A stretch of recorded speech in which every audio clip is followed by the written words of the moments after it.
What up, guys? This is Casey is Raw again, and this is Talking Wrestling with Casey is Raw. This is the solo edition. A lot of times I wanted to either have a one-on-one discussion or a stream chat, but right now there's this big controversy going down because the dark side of the ring. I didn't realize how bad the controversy got until I got home from work. And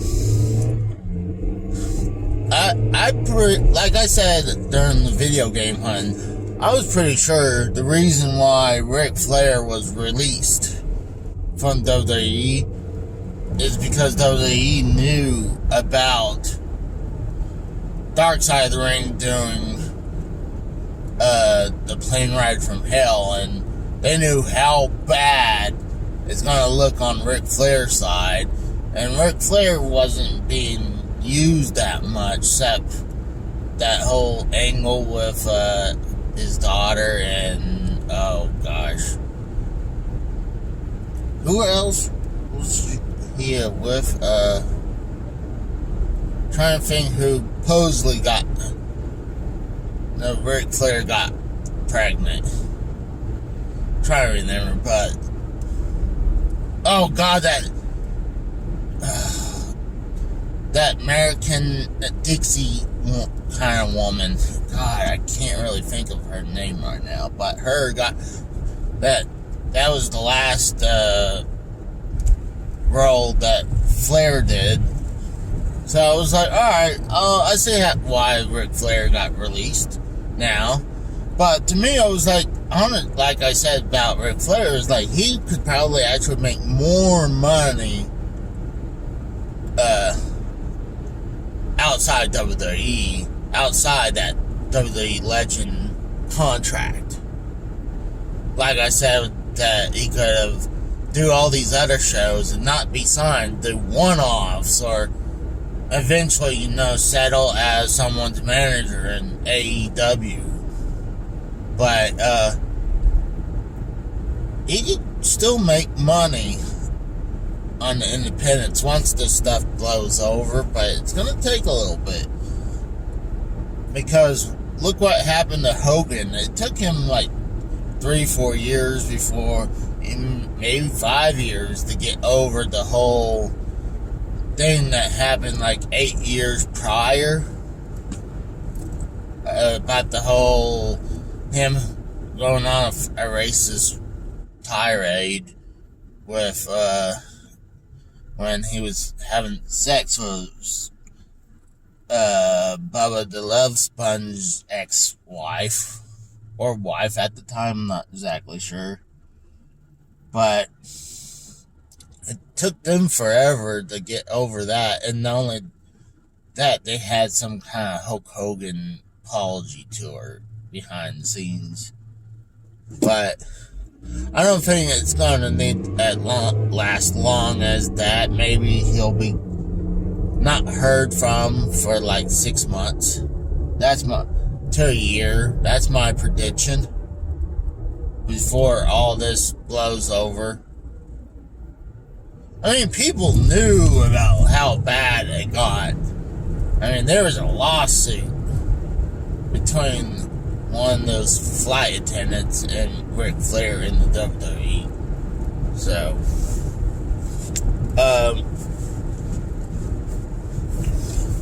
but the bigger thing that happened is with Tommy Dreamer getting freaking suspended from Impact.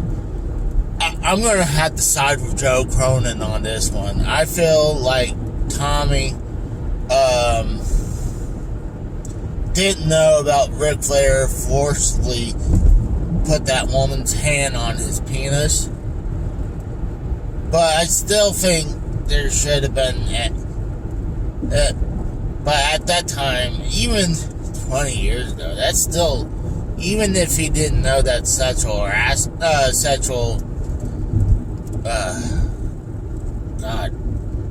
assault,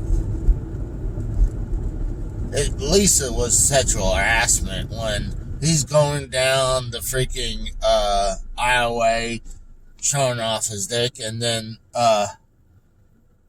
cornering that woman still. That's right there, that's sexual harassment. I mean, him just doing his bit, going down, up and down, you couldn't just say everyone got sexually harassed right there. But I don't think Tommy Shaw got freaking canceled from Impact or suspended. I mean, I think it was bad taste, yes, but I don't think Tommy should have got suspended. It's, they're making Tommy look like, the biggest asshole, while Ric Flair's the one who did the act. I'm like, come on, guys. I mean, I guarantee you that but Impact is kind of like one of those companies. I know lately they're a lot better company, especially since, Dixie only have 5% of the company now. So she really has no control of the company no more. So Anthem has it. So it's been running a lot better since the purchase of Impact. But the thing is, with Impact, it's been a damaged brand for years. To me, especially when they lost their deal with Spike, I kind of watched them on Destination America, and when they went from that to Pop, and then, yeah, they went to XTV, and that's Anthem's channel. But pretty much especially when they went to Pop, I was done. The only things I really cared at that time frame was the Hardy Boys, the Broken Hardy Boys, Broken Matt Hardy. But after that, to me, it really was nothing else. I mean, that was the golden era of Broken Matt. Too bad couldn't continue in the WWE until it was too late, and it was already, and like I said, it was too late, and it was watered down. WWE's version, it was just stupid. But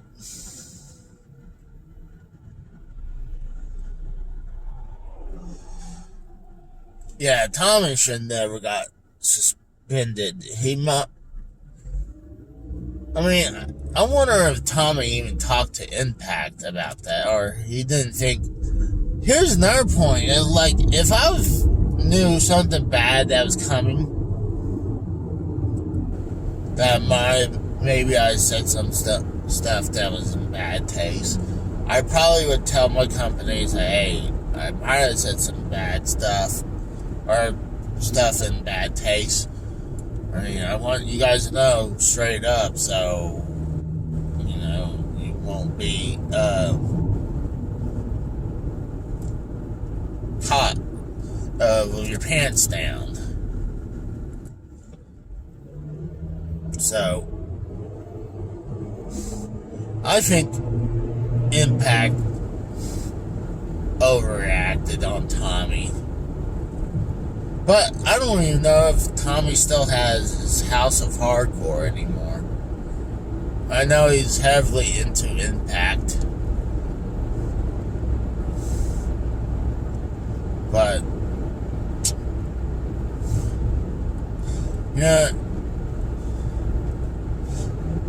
the real person who should have got canceled, I love Ric Flair, but he did some crazy shit.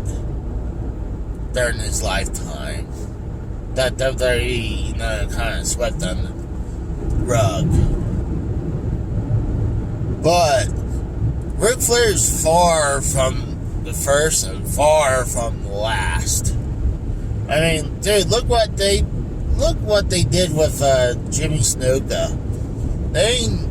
Vince knew about the whole thing about Snuka killing that woman. And I'm not going to say he paid the cops off. I'm just saying he had the resource to, sweep that shit under the rug. Because that happened during that time frame. That's why Jimmy Snuka was not wrestling at WrestleMania. That's why he was like in someone's corner at that time. You figure at WrestleMania, you got one of the top wrestlers of all time. You figure you want to make WrestleMania the biggest thing of all time. You put your biggest guys, like, obviously you had to put your Hogan and all of them, but one of them is Jimmy Snuka. And honestly, years later, they finally let him wrestle at WrestleMania, and the only one I can really think of on top of my head is the one Snuka versus The Undertaker. I think that was WrestleMania 7.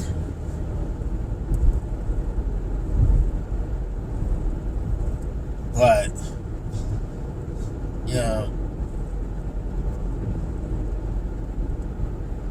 and then, they still, after all that, they induct Snuka in the Hall of Fame.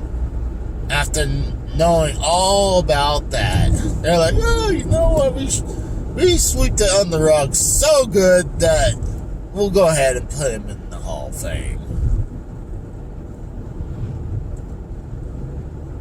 And then, how during my video game hunt, I was talking about how they whitewashed the hell out of the Ultimate Warrior.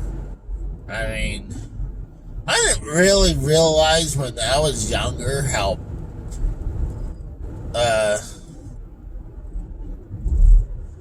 Warrior was a really good wrestler, because at the time frame he was all flash and he was one and done. When he comes in, he does his thing, and then he's over, he's done, he wins, he squashes. It's kind of like the whole Goldberg treatment, like how William Regal exposed Goldberg, and I believe that's when Regal got in trouble with WCW. But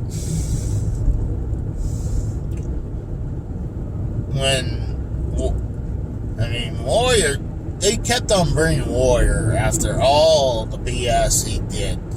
When he was holding them hostage for money and trying to have them give him Hulk Hogan money.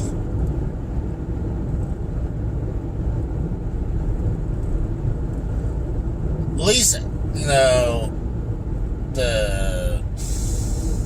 Dark Side of the Ring was playing, it was like a month. People, how legend and myths believe that he did that on the day of SummerSlam. And Vince actually kind of mislead people too in that whole thing as well. I mean, Vince said when he couldn't wait to fire him, like the second he ran through that curtain at the very end, he couldn't wait to fire him. But he just suspended him, gave him that freaking letter back to his version of the letter back to Warrior.